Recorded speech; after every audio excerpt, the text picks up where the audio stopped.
Hello and welcome to the What's New in Adaptive Physical Education podcast. This is going to be a little bit different or a little bit off the beaten path of what I've been doing as of late, where this podcast is going to focus on two things: my Shape America conference experience, as well as a textbook that was given to me by Human Kinetics called the Developmental and Adaptive Physical Activity Assessment, the second edition. And I'm going to do a quick book review as well. And this podcast is going to be a short and sweet one. I felt like I needed to come back from the conference and share a little bit with what I gained from it to my viewers.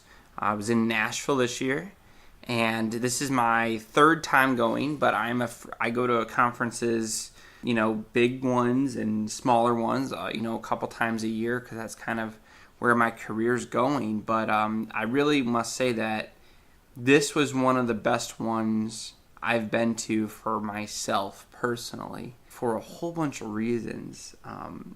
First off, I really enjoyed the presentations I got to go to. I was also in a beautiful location. There's a variety of things there. There's some that focus on all these different topics of, adaptive physical education, different activities, different equipment, legislation, advocacy, teaching styles, but I'm going to be assistant professor next year. So I went to a bunch on, teaching in a faculty role, and I learned a lot. I did a really great one on making learning outcomes and state curriculum and state benchmarks and making those more applicable to us as a profession, and a lot of the critical strategies that we use and thinking skills that we use that we want to embed in our teachers to really analyze those things and understand them and use them and assess them properly. I really enjoyed that. I went to one on the Exercise Buddy, on Exercise Connection, and how they're using different apps and technology to work with kids with autism. I've seen that one a few times. I went to a few on inclusive activities, learned a lot, and I saw some videos and I saw some different activities, and I'm going to bring those back into and teach my students as well. So those types of presentations for the professional development world for teachers is very applicable. And there's just so many things, and you see so many things from different people at that national level, because you're looking at people from, you're getting people from all these different states, all these different things. And yes, you might see a few things that you've seen before, but a lot of it you're going to see a different perception.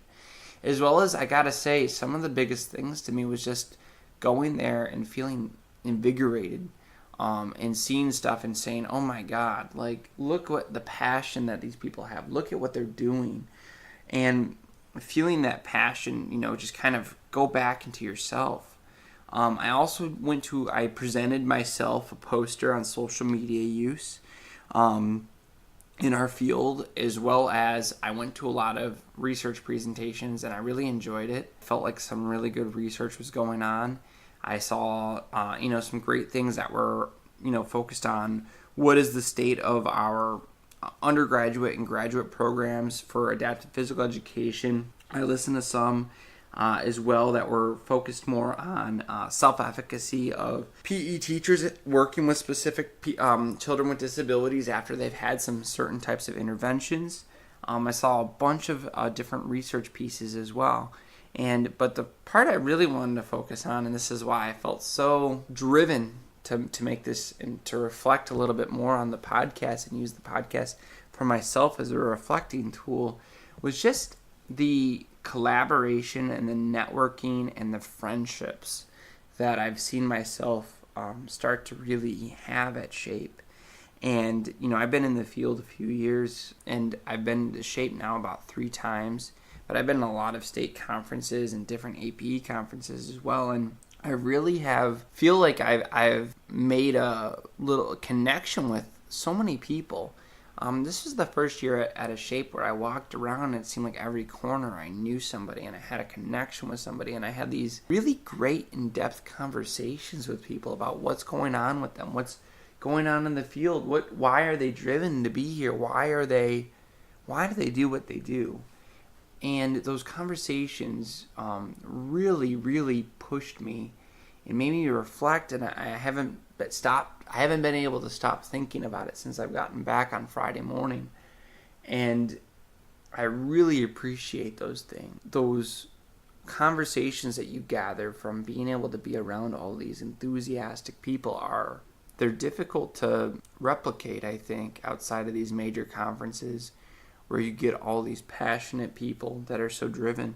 One of the ones that I just wanted to share was I actually went out and had a very sober conversation with a few of my colleagues out at a bar where we just got waters. We just talked about why do we do what we do, and what is the purpose of what we do, and how is it different than anybody else, and are we just attempting to do things and not really accomplishing things. And this 2.5 hour conversation of why do we do what we did I'm walking away now, just constantly now critically analyzing what I do. I'm walking away from that conversation I'm just consistently thinking now about why is it that I did what I did or do what I do. Feeling actually like now moving forward, I'm going to apply those critical thinking skills to everything I'm doing, making what I do so much better because I do that. The conversations I've had at Shape and the networking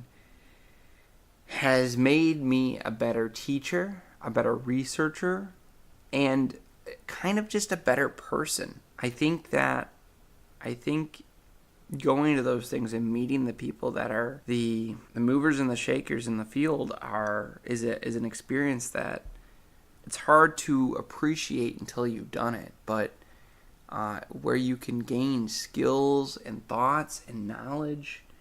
And I just really, really, really would recommend, if you're able to go to these conferences, to go up and introduce yourself to some of these people, or to somebody that you think is enthusiastic, or someone that you admire, and to have a conversation with them about why are you doing what you do, and how did you come to this. And you sometimes really find out more about yourself from those conversations as well. And one last thing I wanted to discuss about the SHAPE conference was I also got to go to a few of our special interest group meetings, which are about like our field and how SHAPE's working with APE and such. And I think those are really important as well. And it's where we can get a big group of us together where we normally can't meet, discuss what is going on in our field, what is important in our field, what are the things that we want SHAPE to help us with. And it sounded like from the meeting that I was at that a lot of the conversation was making sure we're more involved in a social media, and we have a more social media presence, our presence on social media, as well as making sure that our professional development is direct and purposeful for our teachers, and making sure that we have a variety of APE-related professional development given to our teachers throughout the school year. All right, well, with that, I'm going to now turn my focus a little bit more on this book review, that the Developmental and Adaptive Physical Activity Assessment textbook, which has recently come out. It's the second edition, and I think I really enjoyed reading it. And the biggest thing for me is that it felt like it was a really practitioner-friendly textbook, one that I read a lot of textbooks, and one that I really felt was very practitioner-friendly but it was also very friendly for researchers that might want to use different types of assessment tools for their research. And the reason I say that is they gave a lot of like scenarios, real life scenarios through case studies, saying like, okay, this is how you would use the Brockport, or this is why, as well as like here's some modifications one might want to use if they're using the TGMD or the Brockport, depending on the setting, or the student, depending on their disability or whatever it may be. As well, though, from the research standpoint, they went through reliability and validity of all these assessments as well. They would say, okay, the TGMD was used with this number of students with visual impairments, and so that means that it's so reliable or so valid with this population. And they did that for every assessment, which I had not really seen in other tools, so it was really friendly. And that's not to say that only researchers should be using that tool like that, because it's actually very user-friendly too for a practitioner to say, okay, I know that my assessments are supposed to be reliable and valid, but where is that information where I can gather that Like, how do I know that something's reliable or valid? Well, this textbook really gives it to you and says, here's a level of validity and here's a level of reliability for this assessment. Because as you know, that's the type that you're supposed to be using for eligibility and really placement purposes for adaptive physical education as well.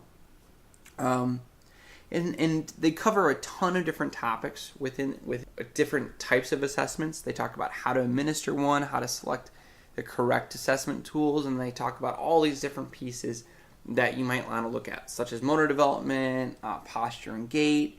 And then they had 2 new chapters that were on perception and cognition, and then assessing behavior and social competence. Those chapters had a little bit less content because I think they're newer, as well as our field doesn't have as much. It's an area that we still need to grow in making strong assessment pieces on there. But with that, I just thought that I thought the textbook was great, and I was really excited that Human Kinetics reached out to me to have me review this book, and I hope to do a few more like this in the future.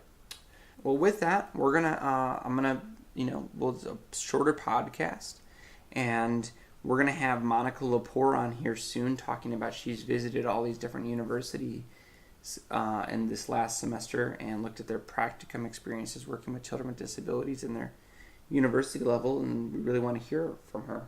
As well as at SHAPE, I had about 3 or 4 people come to me and say, okay, I need to do this type of podcast. We need to talk about this. So we're going to have a number of different podcasts coming up that the conversations stem from SHAPE. So stay tuned, and thanks for listening as always.